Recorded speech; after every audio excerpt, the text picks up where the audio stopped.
You are looking at Julian's pronunciation guide, where we look at how to pronounce better some of the most mispronounced words in the world, like this other curious word. But how do you say what you're looking for today?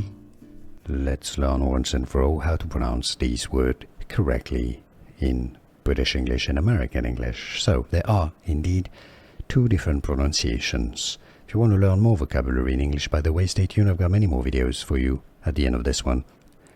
As a noun, meaning, the place people live in, it's a house, all right, with an S sound, house, as a noun, okay? Now, as a verb, meaning when you host something, it's house, with a Z sound, okay?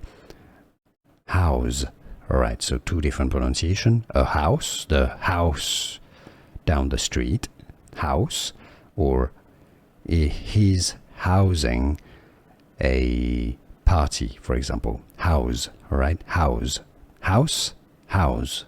Can you hear the difference? Was this any useful? Let me know in the comments.